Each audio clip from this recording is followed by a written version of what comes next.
Thank you for tuning in to another episode of Parallel Realities. I'm Adam McMath. I'm here with my brother Cleo Manago.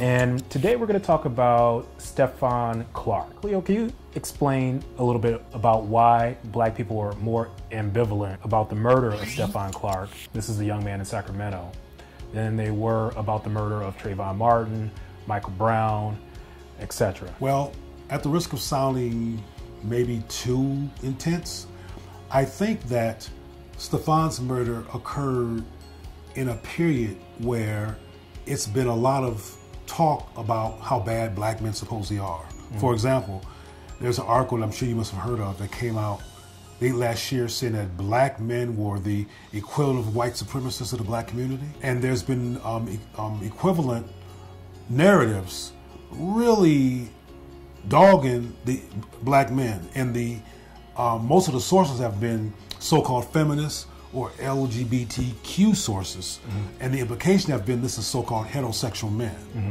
So Trayvon, Michael Brown, Walter Scott, etc., mm-hmm. died before the blatant attack on the humanity of black men. So when Stephon was murdered, I think there were people, unfortunately, who are looking for something wrong with him, because people are looking for something wrong with black men.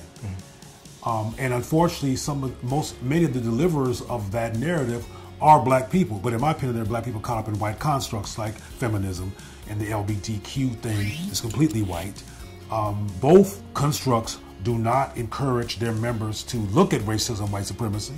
So as a result of a lack of analysis around racism, they'll jump on an anti-black male opportunity like a cat on a rat, mm-hmm. or a rat on cheese, or we can go further with more metaphors, mm-hmm. but you get my point. Mm-hmm. So I think that's unfortunate because, as we know, Stephon was murdered because he was black.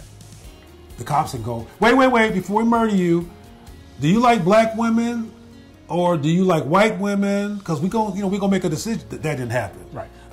He was running and he was black and he was murdered.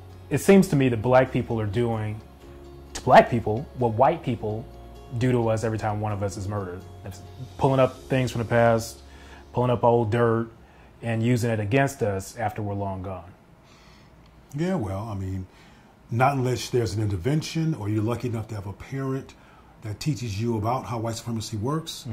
Mm-hmm.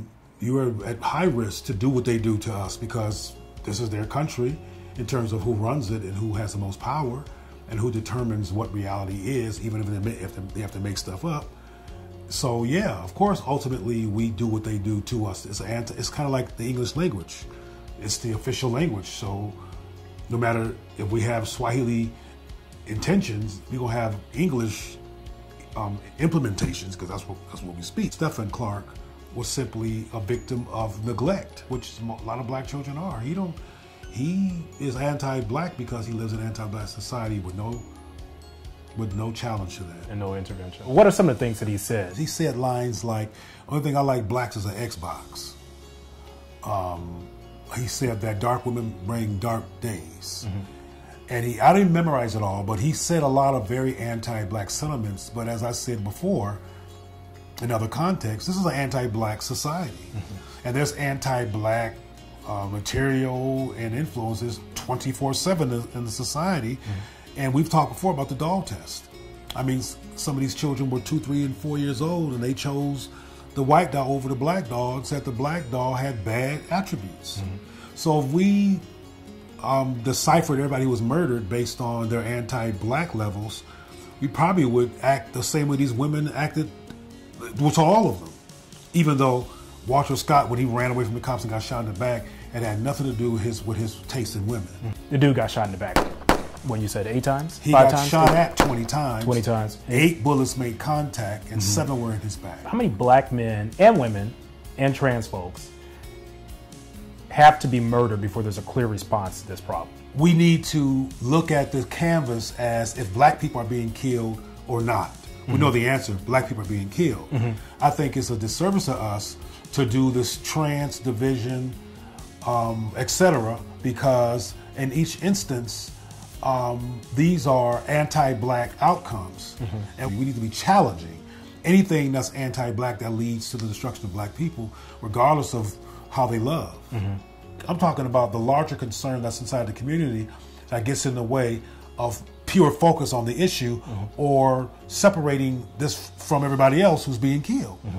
And we shouldn't separate trans people from everybody else being killed. We should talk about black people being killed and resist that phenomenon. Compartmentalizing whether or not you're SGL, heterosexual, or trans is not effective. It's divisive. Or irrelevant when it comes to killing the black people. The authors are the same people who don't encourage them to deal with black issues. For example, the Women's March. You heard about the Women's March and the sister whose name escapes me, Jamel, I think her name was, who was dissed by the rest of the women, predominantly white, because she went through to a Savior's Day event with Farrakhan. With Farrakhan. So they're basically saying, we don't care about your particularly black concerns. We want you to do some white women stuff here and follow our guidelines, or else we're going to throw you out. Well, that's how LGBT is. That's how the leaders of the trans community are in terms of the real architects of it. We're feeding into the black division agenda that the white women who are involved in the white women, well, it's not called the white women's movement, it's called a women's movement, but that's what it is. We're feeding into their racist, divisive behavior and have us turning against each other instead of being a black collective. Like the white collective that voted in Donald Trump. They collectively came together despite years of differences and said, look, we want white folks to run this because having this physically black person and this first lady in the White House scared us and made us concerned about losing our white power. Damn that. We're the whitest president on earth is. Anyway, this is not really a digression.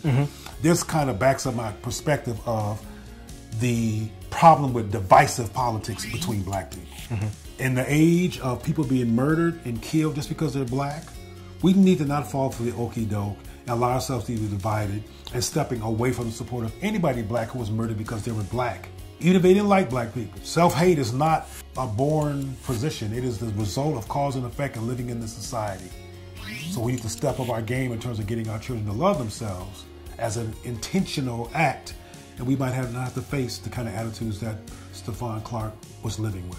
Black people being murdered for being black is nothing new. They've been doing this for over 500 years. Enough is enough. Enough is enough.